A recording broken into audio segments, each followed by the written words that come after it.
All right, good afternoon, welcome back. So today we're going to begin chapter 15. We're going to start talking about basically the history of Japan. For chapter 15, today we're going to talk about the geography and early Japan.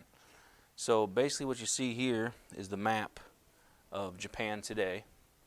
You can see Japan is all islands, and if you were to take it in actual size, you're looking at about the size of California. All right. Geography shapes life in Japan. The islands of Japan are the tops of undersea mountains and volcanoes which are sticking up out of the ocean. Mountains cover most of Japan and only about 20% of the land is flat. So you got about 80% being mountainous regions and only about 20% being flat. So obviously they're going to need to use as much of the flat land as possible to grow food, which is also going to be difficult because that's where all your people are going to be living as well. Most of the people in Japan have always lived in those flat coastal plains. The closeness of the sea has also helped to shape the lives of the Japanese. Their homes were never far from the sea, and they naturally turned to the sea for food and learned to prepare everything from eel to shark to octopus to seaweed. So Japan has a wide variety of seafood, and that is their main food source is seafood. Living on islands, they were separated from other peoples of Asia, which allowed them to create their own culture. So, most cultures were heavily influenced by other cultures, and Japan, at least for a very long period of time in their history, they were not influenced by anybody. They created a religion and social structure that was much different than that of other parts of Asia. This separation has always been an important part of Japanese society. They are not completely separated. They are only 100 miles from Korea and 400 miles from China. And this closeness did allow the older Korean and Chinese cultures to have some influence on the new culture of Japan.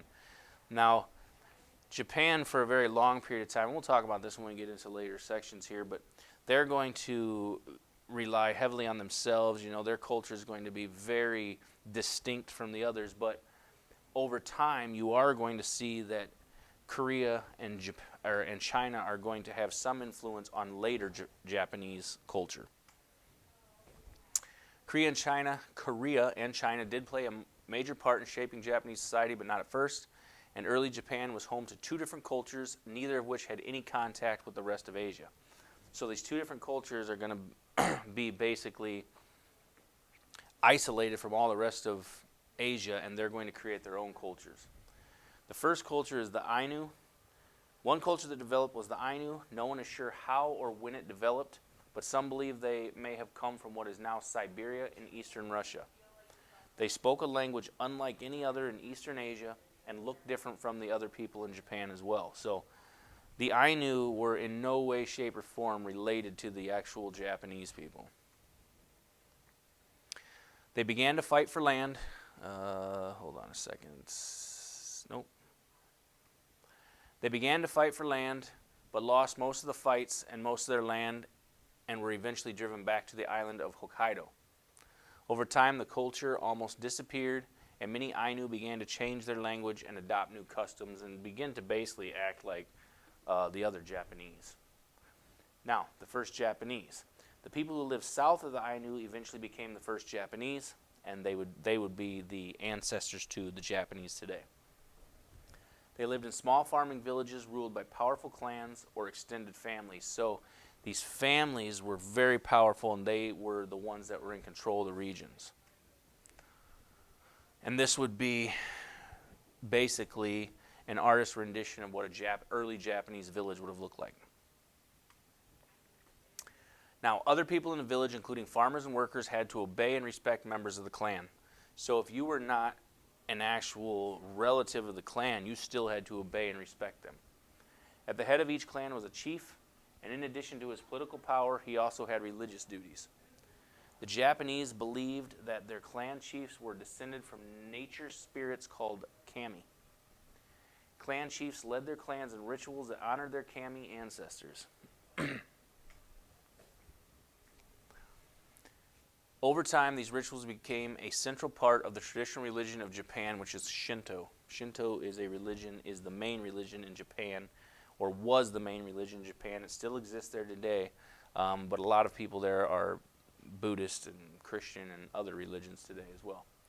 According to Shinto teachings, everything in nature, including the sun, moon, trees, waterfalls, and animals, has kami.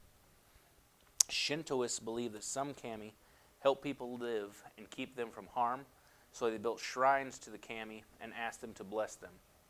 And these would be Shinto shrines. Now, the first emperors. The clans of early Japan were not all equal. Some were larger and more powerful than others. In time, a few of these clans built up armies and set out to conquer their neighbors. One clan that gained power in this way lived in the Yamato region, which is the western part of Japan's largest island of Honshu. And this would have been the Yamato region of Honshu. In addition to military might, the Yamato rulers claimed to have a glorious family history. They believed they were descended from the most powerful kami of all, the goddess of the sun. By the 500s, the Yamato rulers had extended their rule over much of Honshu. Even though they did not control the whole country, they began to call themselves the emperors of all Japan. Even though they weren't in control of all Japan, they were claiming to be the emperors of all Japan.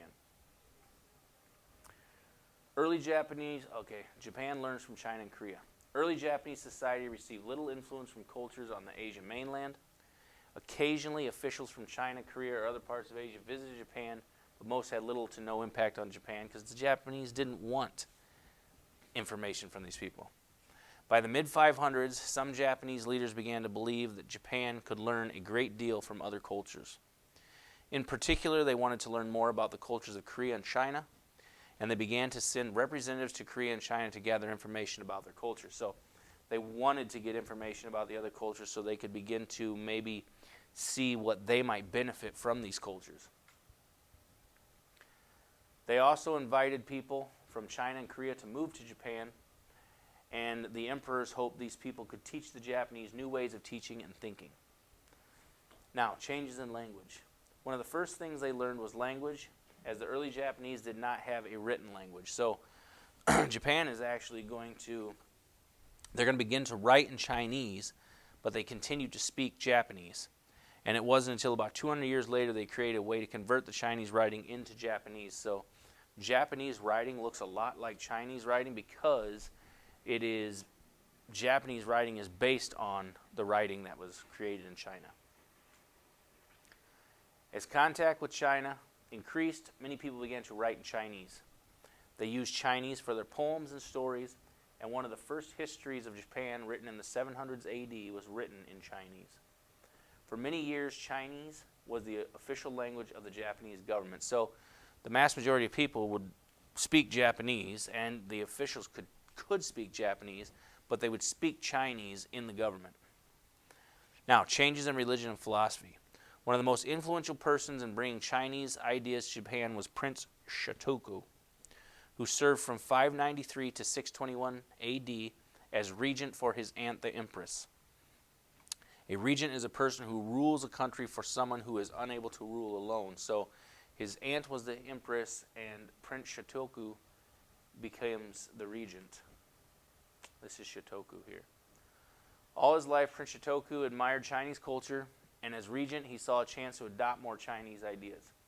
He sent scholars to China to learn all they could about Chinese culture. The ideas that these scholars brought back changed Japanese society, and they brought back Confucian ideas, and the Japanese began to live by Confucian ideas. So you remember when we talked about China and we talked about India, we talked about Confucius. And those Confucian ideas were brought to Japan from China. There came vast religious changes made by Prince Shotoku because he was a Buddhist. He wanted to spread Buddhism throughout his country. Buddhism was not new, but was pretty unpopular as most Japanese wanted to keep their traditional religion of Shinto.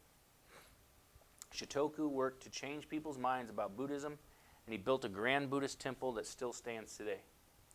He even wrote commentaries about Buddhist teachings, and because of his efforts, Buddhism became very popular, especially amongst the nobles. So you're going to see Buddhism become a religion that is popular amongst the wealthy and elite in society. All right, last part for today. Changes in government. Shotoku also wanted to change Japan's government to be more like China's, and especially wanted Japan's emperors to have more power like China's. You know, he wanted the power. So he was going to try to take it from the clans. Afraid they would lose power to the emperors, many clan leaders opposed these changes, so very little power was gained for the emperors, even though you were seeing this change in the way the Japanese acted. Now that's it for Chapter 15, Section 1. Make sure you're doing the readings and getting the worksheets done. Get a hold of me if you need me. If you have any questions, have a great day.